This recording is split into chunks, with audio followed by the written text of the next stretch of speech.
Hello everyone, मैं आशा करती हूँ आप सभी ठीक होंगे। मैं काजल धामी आप सभी का स्वागत करती हूँ आपके अपने चैनल पीपल टीचर में।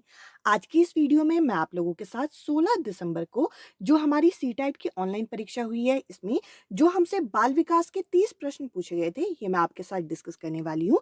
इससे पहले वाली वीडियो में मैंने आप लोगों के साथ 16 दिसंबर को जो हमारे बाल विकास के क्वेश्चन पूछे गए थे पेपर 1 के अंदर, वो मैंने आपके साथ डिस्कस कर लिए हैं। अगर आप लोगों ने 16 दिसंबर को परीक्षा दी है तो आप वहाँ से अपने बाल विकास के जो प्रश्न हैं 30 प्रश्न वहाँ से मिलान कर सकते हैं। तो चलिए ये वीडियो शुरू करें। और यहाँ पे जो आपको प्रश्न दिखेंगे, कुछ क्वेश्चन आपको इंग्लिश में दिखेंगे और कुछ क्वेश्चन आपको हिंदी में दिखेंगे। जिस कैंडिडेट ने मेरे को ये पीडीएफ भेजी है, उन्होंने यहाँ पे कुछ क्वेश्चन यहाँ पे इंग्लिश में और कुछ क्वेश्चन यहाँ पे हिंदी में अटेम्प्ट किए और आपके सेट में ये क्वेश्चन आगे पीछे हो सकते हैं, तो उस हिसाब से आप अपने क्वेश्चन का मिलान कर सकते हैं। पहला क्वेश्चन हम लोगों के सामने है। यहाँ पे बोल रखा है कि राजू जो है वो लिखते हुए क्या कर रहा है, कई बारी वो 61 की जगह 16 लिख देता है और कई बारी वो जैसे बी लेटर की जगह डी लेटर बना देता है। तो ये किसका प्राथमिक लक्षण है, प्राइमरी कैरेक्टर है, यहाँ पे पूछ रखा है। तो देखिए यहाँ पे बोल रखा है कि ये लिखते समय ये गलतियां करता है और लिखते समय जब हम गलतियां करते हैं तो ये लेखन में विकार होता है, जिसे हम डिसग्राफिया के नाम से जानते हैं। इस क्वेश्चन का तीसरा जो ऑप्शन है ये करेक्ट आंसर है। अब चलिए अगले क्वेश्चन की तरफ बढ़ते हैं और ये जो ऑप्शन आप लोगों को यहाँ पे दिख रहे होंगे, ये ऑप्शन उस कैंडिडेट द्वारा यहाँ पे चूज किए गए हैं। यहाँ पे ये ऑफिशियल आंसर की से इन्हें मिलाया जाएगा जब ऑफिशियल आंसर की यहाँ पे अपलोड होगी। अब देखिए अगला जो क्वेश्चन हम लोगों से दूसरा क्वेश्चन यहाँ पे पूछा गया है। क्वेश्चन है what is the role of teacher and student in constructivist classroom. जो कंस्ट्रक्टिविस्ट क्लासरूम होती है उसमें एक टीचर का, एक अध्यापक का और एक स्टूडेंट का क्या रोल होना चाहिए। तो देखिए दोनों के दोनों यहाँ पे सक्रिय होने चाहिए, एक्टिव होने चाहिए। इस हिसाब से इस क्वेश्चन का जो करेक्ट आंसर है वो है आपका तीसरा ऑप्शन। अब चलिए अगले प्रश्न की तरफ बढ़ते हैं। अगले क्वेश्चन में भी हमें एक कंस्ट्रक्टिविस्ट क्लासरूम के बारे में पूछ रखा है। यहाँ पे बोल रखा है कि एक कंस्ट्रक्टिविस्ट क्लासरूम जो होती है वो यहाँ पे किस चीज पे बल देती है। तो देखिए वो यहाँ पे हमारा जो फॉर्मेटिव असेसमेंट होता है, यानी कि एक ऐसा आपका आकलन जो कि हम लोग कक्ष के बीच में जब हम पढ़ा रहे तब करते हैं, ताकि हम ये जान सके कि बच्चा कितना सीख रहा है और बच्चे को कितनी सीखने की जरूरत है। तो इस क्वेश्चन का भी करेक्ट आंसर होगा तीसरा ऑप्शन। अब चलिए अगले प्रश्न की तरफ चलते हैं और इस पीडीएफ में जो मैं क्वेश्चन आपके साथ डिस्कस कर रही हूँ उसमें जो सही आंसर है डायरेक्ट मैं वो आपको बता रही हूँ। और मैं ये नहीं कहूंगी कि 100% यहाँ पे करेक्ट आंसर होंगे। आपका यहाँ पे 19 से 20 का फर्क आएगा ऑफिशियल आंसर की और इसमें। आप यहाँ पे मैच करके देख सकते हैं आपके कितने क्वेश्चन यहाँ पे सही है। क्वेश्चन नंबर 4 हम लोगों के सामने, dash refer to the learning that children undergo when they enter social institution such as school. यहाँ पे बोल रखा है कि जब बच्चे यहाँ पे जैसे कि कुछ सोशल इंस्टीट्यूशन होते हैं, जैसे कि हमारे विद्यालय यानी कि स्कूल हो, अगर वहाँ जाके किसी तरीके का अधिगम करते हैं, वहाँ जाके किसी तरीके का लर्निंग करते हैं, तो इनमें से वो क्या कहलाता है, इनमें से वो द्वितीय समाजीकरण कहलाता है, सेकेंडरी सोशलाइजेशन कहलाता है। इस क्वेश्चन का चौथा जो ऑप्शन है ये करेक्ट आंसर है।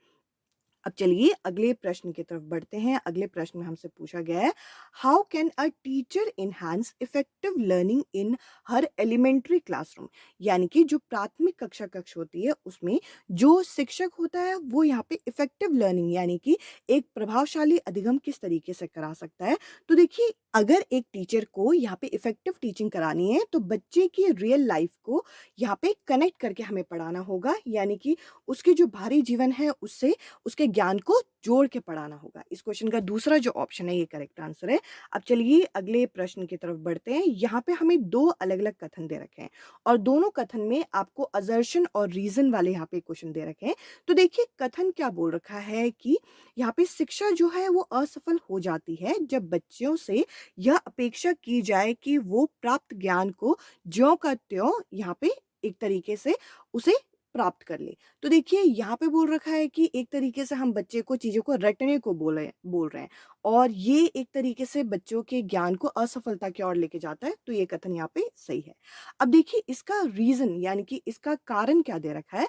जानकारी का पूर्ण उत्पादन बच्चों की सीखने का अर्थपूर्ण घोतक है। तो देखिए यहाँ पे बोल रखा है कि अगर हम यहाँ पे जो जानकारी है वो बच्चे को दे दें तो यहाँ पे वो अर्थपूर्ण तरीके से सीख पाएगा, तो ये यहाँ पे गलत दे रखा है।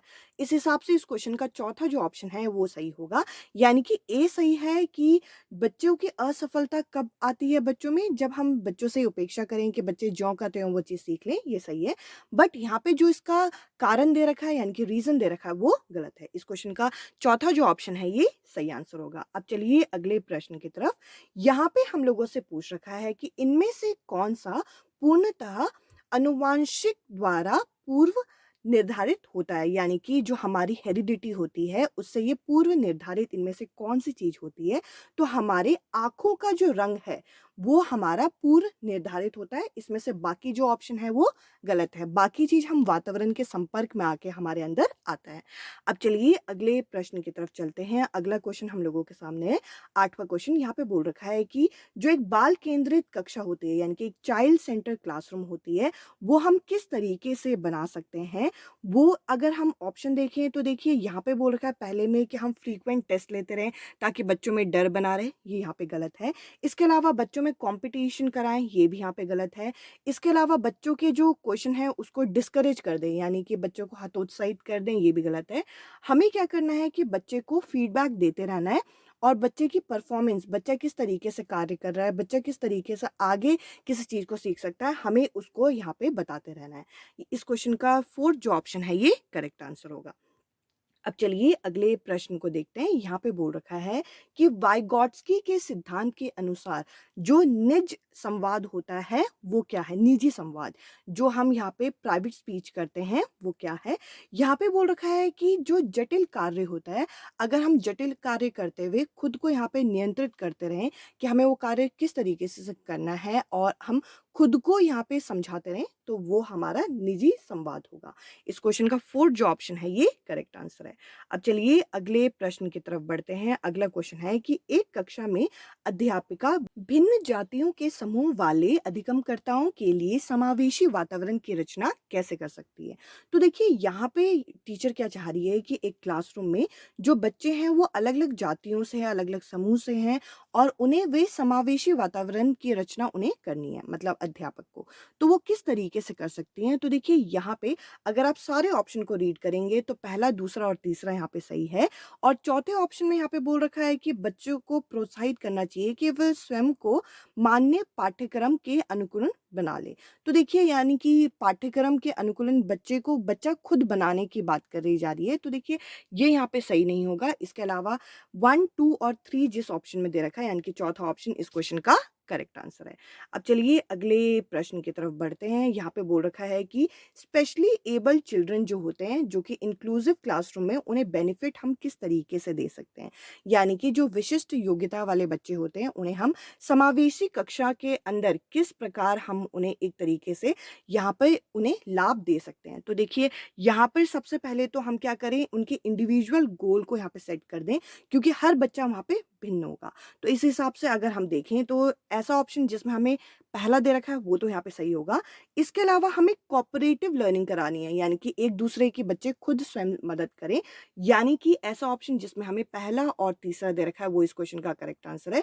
बाकी अगर आप देखें तो हमें कॉम्पिटिशन और स्टैंडर्ड इंस्ट्रक्शन नहीं रखने। स्टैंडर्ड इंस्ट्रक्शन इसलिए नहीं रखने क्योंकि हम सबके लिए अगर समान तरीके से हम सोचेंगे तो यहाँ पे एक तरीके से इंडिविजुअल गोल हमारे पूरे नहीं हो पाएँगे। इस हिसाब से इस क्वेश्चन का तीसरा जो ऑप्शन है ये करेक्ट आंसर है। अब चलिए अगले प्रश्न की तरफ चलते हैं। यहाँ पे हम लोगों को बोल रखा है, रमनीक की कक्षा में एक दृष्टिबाधित छात्र है। यहाँ पे बोल रखा है कि एक समावेशित कक्षा के संदर्भ में हमें अगर यहाँ पे निर्देशात्मक योजना अगर अपनानी है तो इसमें से हमें कौन-सी टेक्निक यहाँ पे अपनानी होगी? तो देखिए यहाँ पे जो करेक्ट आंसर होगा, हमें बच्चे के लिए ऐसे यहाँ पे टीचिंग मटेरियल को यूज़ करना है, ऐसी शिक्षण सहायक सामग्री यूज़ करनी है, जिसकी मदद से बच्चे को देखने में दिक्कत ना हो। तो देखिए हमें त्रिविमीय नक्शे और चार्ट यहाँ पे हमें प्रयोग करने हैं, जो कि आसानी से बच्चे को देखने में मदद करे। इस क्वेश्चन का तीसरा जो ऑप्शन है ये करेक्ट आंसर होगा। अब चलिए अगले प्रश्न प्रश्न की तरफ चलते हैं। यहाँ पे बोल रखा है कि रीना जो है वो हमेशा किसी भी समस्या का एक से ज़्यादा समाधान निकाल पाती है। तो ये रीना की कौन से लक्षण होंगे, कैसे कैरेक्टर हैं, वो यहाँ पे डाइवर्जेंट तरीके से सोच पाती है, यानी कि एक समस्या का एक से ज़्यादा समाधान वो निकाल पाती है। इस क्वेश्चन का तीसरा जो ऑप्शन है ये करेक्ट आंसर है। अब चलिए अगले प्रश्न की तरफ बढ़ते हैं। अगला प्रश्न हमसे जीन पियाजे की थ्योरी का पूछा गया है कि अगर हम किसी नई स्कीमा को अगर हम अपने एनवायरनमेंट के साथ, अपनी एग्जिस्टिंग स्कीमा के साथ ना जोड़ पाएँ और हम उसमें बदलाव करना चाहें तो उसको क्या कहते हैं? उसको हम अकोमोडेशन कहते हैं, जो कि हमें यहाँ पे समायोजन के नाम से भी जाना जाता है। इस क्वेश्चन का तीसरा जो ऑप्शन है ये करेक्ट आंसर है। अब चलिए अगले प्रश्न की तरफ चलते हैं और आप यहाँ पे देख सकते हैं, विच of the following statement about understanding of children error is not correct, यानी कि इनमें से कौन सा ऐसा कथन है जो बच्चे की जो अंडरस्टैंडिंग है, बच्चे की जो सूझबूझ जो समझ है, बच्चे की जो गलतियां हैं उसको समझने के लिए कौन सा यहाँ पे कथन गलत है। तो देखिए अगर हम ऑप्शन की तरफ जाएं तो देखिए ऑप्शन के अनुसार यहाँ पे जो करेक्ट आंसर होगा वो होगा हमारा चौथा ऑप्शन। क्यों? क्योंकि यहाँ पे बच्चे की गलतियों को पहचानने के लिए हम उसे ग्रेड दे दें, पोजीशन दे दें, इससे कुछ फ़ायदा नहीं होगा। हमें बच्चे को अच्छे से समझना होगा, बच्चे की जो गलतियाँ हैं उसका हमें नेचर को पहचानना होगा कि बच्चा किस तरीके की गलतियाँ दोहरा रहा है। बच्चे के लिए यहाँ पे टीचर को अवेयर होना होगा, ये तीनों ऑप्शन यहाँ पे सही है। क्योंकि हमें नॉट वाले ऑप्शन को छाँटना था, इस हिसाब से इस क्वेश्चन का 4th जो ऑप्शन है ये करेक्ट आंसर है। अब चलिए यहाँ पे अगले क्वेश्चन की तरफ चलते हैं। यहाँ पे बोल रखा है doll and pink dress are usually associated with girl, यानी कि जो डॉल होती हैं और जो पिंक कलर होता है वो किससे रिलेट करता है, वो लड़कियों से संबंध रखता है। और कार और ब्लू कलर जो है, ब्लू कलर की जो ड्रेस है वो बॉयज के लिए है। ये क्या चीज दर्शाता है यहाँ पे पूछा गया है। ये जेंडर स्टीरियोटाइपिंग, यानी कि जेंडर जो पक्षपात होता है इस चीज को ये दर्शाता है। इस क्वेश्चन का पहला जो ऑप्शन है ये करेक्ट आंसर है। अब चलिए अगले क्वेश्चन की तरफ। यहाँ पे हम लोगों को बोल रखा है कि रश्मि जो है वो अलग-अलग तरीके के टास्क कर रही है ताकि बच्चों के लर्निंग पोटेंशियल को वो पहचान सके और यहाँ पे वो ग्रुप लर्निंग यहाँ पे कराना चाह रही है। तो ये किस थ्योरी से एसोसिएट कर रहा है? तो देखिए यहाँ पे अलग-अलग तरीके के टास्क किए जा रहे हैं और बच्चे को ग्रुप में बाँटा जा रहा है ताकि वो सोशल लर्निंग सीख सके। तो देखिए सोशल लर्निंग की बात हमें यहाँ पे ली वाइगॉट्स्की ने अपने सामाजिक सांस्कृतिक सिद्धांत के अंदर की थी। इस हिसाब से इस क्वेश्चन का पहला जो ऑप्शन है ये करेक्ट आंसर होगा। अब चलिए अगले प्रश्न की तरफ बढ़ते हैं। अगला क्वेश्चन आप यहाँ पे देख सकते हैं। अगला क्वेश्चन हम लोगों के सामने है, which of the following does not depict appropriate strategy for learning in constructivist classroom. अगर आपको कंस्ट्रक्टिविस्ट क्लासरूम के अंदर पढ़ाना है तो इनमें से कौन सी जो स्ट्रैटेजी है वो ज़्यादा एप्रोप्रिएट नहीं मानी जाएगी। तो देखिए कोलैबोरेशन माना जाता है, यानी कि सबको इकट्ठा ग्रुप में पढ़ाना। इसके अलावा एनकरेज करना, ये प्रोत्साहन देना, ये माना जाता है। एक्सपेरिमेंटेशन यानी कि अलग-अलग तरीके के प्रयोग करना, ये भी सही है। Drill and practice, drill and recall जो होगा, यानी कि जो पढ़ाया है आप उसी को दोहराते रहो, ये कंस्ट्रक्टिविस्ट क्लासरूम के लिए एक अच्छी स्ट्रैटेजी नहीं मानी जाएगी। इस क्वेश्चन का दूसरा जो ऑप्शन है ये करेक्ट आंसर है। अब चलिए अगले प्रश्न की तरफ। अगला क्वेश्चन हमारे सामने, विच of the following statement about children failure is correct, यानी कि इनमें से कौन सा जो स्टेटमेंट है, कौन सा जो कथन है वो बच्चों के फेलियर के लिए यहाँ पे करेक्ट माना जाएगा। तो देखिए यहाँ पे बोल रखा है कि जो बच्चों की फेलियर होता है वो यहाँ पे सिस्टम का फेलियर यहाँ पे माना जाता है। ये बिल्कुल करेक्ट है, बाकी जो ऑप्शन है यहाँ पे इनकरेक्ट है। अब चलिए अगले प्रश्न की तरफ। अगला क्वेश्चन हमारे सामने है, which of the following is not an example of scaffolding by a teacher. जो यहाँ पे शिक्षक द्वारा पांड किया जाता है, इनमें से कौन सा एग्जाम्पल नहीं होगा। स्कैफोल्डिंग होता है एक तरीके से जब हम मदद करते हैं किसी बच्चे की। तो देखिए रट्टा मरवाना यहाँ पे स्कैफोल्डिंग का एग्जाम्पल नहीं होगा। इस क्वेश्चन का दूसरा जो ऑप्शन है ये करेक्ट आंसर है। अब देखिए अगले प्रश्न में हमसे पूछ रखा है कि अनुपमा अपनी कक्षा में विज्ञान पढ़ाते हुए गणित के संप्रतियों के साथ संबंध बनाती है और इस प्रकार का शिक्षण शास्त्र क्या कहलाता है? ये हमें बताता है कि हम किसी भी विषय वस्तु का अधिगम को किस तरीके से बढ़ा सकते हैं। तो देखिए विज्ञान और गणित जो है ये ऐसे विषय माने जाते हैं जिसका एक परस्पर संबंध होता है। इस हिसाब से इस क्वेश्चन का पहला जो ऑप्शन है ये करेक्ट आंसर होगा। अब चलिए अगले प्रश्न की तरफ बढ़ते हैं। अगला क्वेश्चन आप यहाँ पे देख सकते हैं।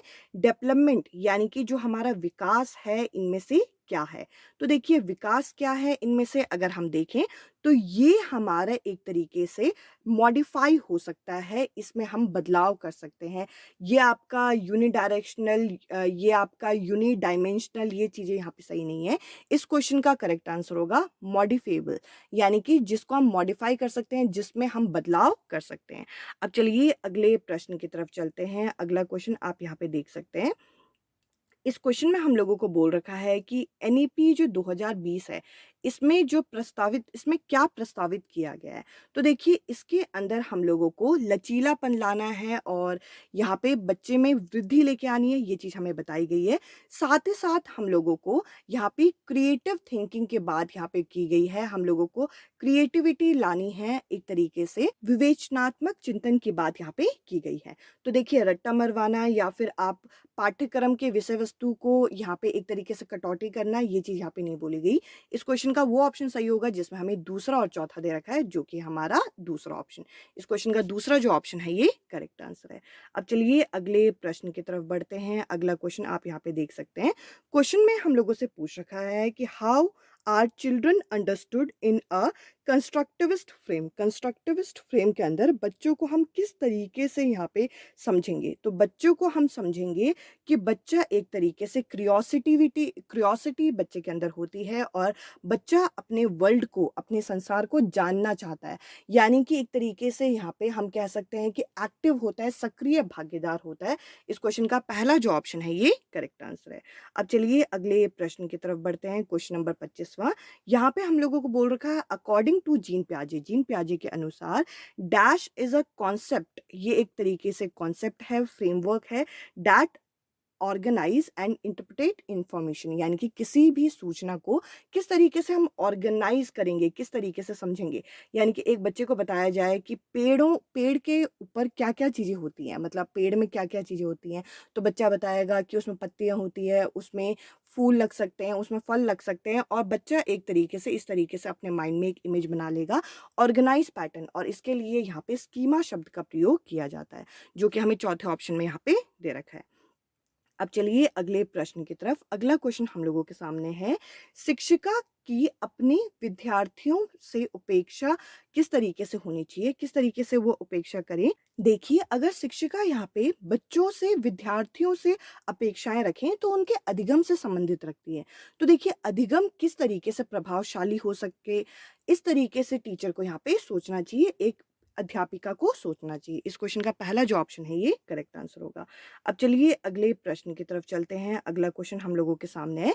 यहाँ पे बोल रखा है कि ये जानकारी किसी स्मृति से संगठित होती है। तो देखिए यहाँ पे हम लोगों को अलग-अलग तरीके की चीजें बता रखी हैं, जैसे कि बाइक की सवारी करने की प्रतिक्रिया, यानी कि बाइक की जब हम सवारी करते हैं, या फिर धुले कपड़ों को तह करने की प्रतिक्रिया, यानी कि कपड़े धुल गए हैं, वो सूख गए हैं, तो उसके बाद हम उसे किस तरीके से तह कर सकते हैं, या फिर 7 वर्ष की उम्र में एक पेड़ पर चढ़ने की प्रतिक्रिया। तो देखिए इन सभी चीज़ों में कार्य हो रहा है। इन सभी चीज़ों में पहले में बाइक चलाई जा रही है, दूसरे में कपड़ों को तह लगाया जा रहा है, तीसरे में 7 वर्ष का जो बच्चा है वो पेड़ में चढ़ने की कोशिश कर रहा है। तो यहाँ पे कार्यकारी चल रहा है, यहाँ पे कार्य हो रहा है कोई। इस क्वेश्चन का फोर्थ जो ऑप्शन है ये करेक्ट आंसर होगा। अब चलिए अगले प्रश्न की तरफ चलते हैं। यहाँ पे देखिए, यहाँ पे हम लोगों को बोल रखा है कि निम्न में से किसने सामान्य बुद्धि के विचार को नकारा और बुद्धि को यहाँ पे अनेक विशिष्ट संसाधन यहाँ पे बताया। तो देखिए यहाँ पे जो सामान्य बुद्धि है इसको यहाँ पे नकारा था कि सामान्य तरीके से बुद्धि नहीं होती, ये एक विशिष्ट संसाधन है जिससे हम अलग-अलग तरीके से यहाँ पे बुद्धि से हम किसी चीज़ को प्राप्त कर सकते हैं। ये हम लोगों को किसने बताया था? हार्वर्ड गार्डनर ने, जो कि हमें तीसरे ऑप्शन में यहाँ पे दे रखा है। अब देखिए अगले प्रश्न में हमें बोल रखा है कि कोलबर्ग का जो मोरल डेवलपमेंट थ्योरी है उसमें स्टेज 3 जो है लेवल 2 का जो कन्वेंशनल मोरालिटी बताता है वो क्या है? वो यहाँ पे है good boy and nice girl जो कि हमें चौथे ऑप्शन में दे रखा है। इसके अलावा अगर हम आखिरी क्वेश्चन की बात करें जो कि हम लोगों से यहाँ पे सीडीपी में पूछा गया है, वो ये है which type of motivation is associated with activity that are joyful and satisfying in themselves. यहाँ पे बोल रखा है कि इनमें से कौन-सा मोटिवेशन, कौन-सी ऐसी अभिप्रेरणा है जो कि हम लोगों को अंदर से जॉयफुल बनाएगी, यानी कि एक तरीके से हमें खुश रखेगी और हमें सैटिस्फाई करेगी। देखिए, अगर हम आंतरिक तरीके से अभिप्रेरित हैं, यानी कि इंट्रिंसिक मोटिवेशन है हमारे अंदर, तो हम खुश रहेंगे और हम सैटिस्फाई भी रहेंगे। इस हिसाब से इस क्वेश्चन का तीसरा जो ऑप्शन है, ये करेक्ट आंसर होगा। आई होप ये वीडियो आपको पसंद आई होगी। ये क्वेश्चन की पीडीएफ आप लोगों के द्वारा भेजी गई है। अगर ये क्वेश्चन आपको हिंदी में चाहिए, तो प्लीज़ आप टेलीग्राम ग्रुप में हिंदी में भी शेयर कीजिए। बाकी हिंदी, इंग्लिश में मिक्स क्वेश्चन आ रहे हैं क्योंकि आप लोगों के द्वारा किसी क्वेश्चन को इंग्लिश में देखा जा रहा है, किसी क्वेश्चन को हिंदी में देखा जा रहा है, तो इस तरीके से मिक्स पीडीएफ यहाँ पे हमारे सामने तैयार हो रही है। आई होप ये वीडियो आपको पसंद आई होगी। इसके अलावा अगर आप लोगों ने 16 दिसंबर को परीक्षा दी है पेपर 1 की, तो आप वो वीडियो देख सकते हैं जो कि इससे पहले अपलोड की गई है। इस वीडियो में इतना ही। अब मैं आपसे मिलूँगी अगली वीडियो में अगले टॉपिक के साथ। Bye bye, take care.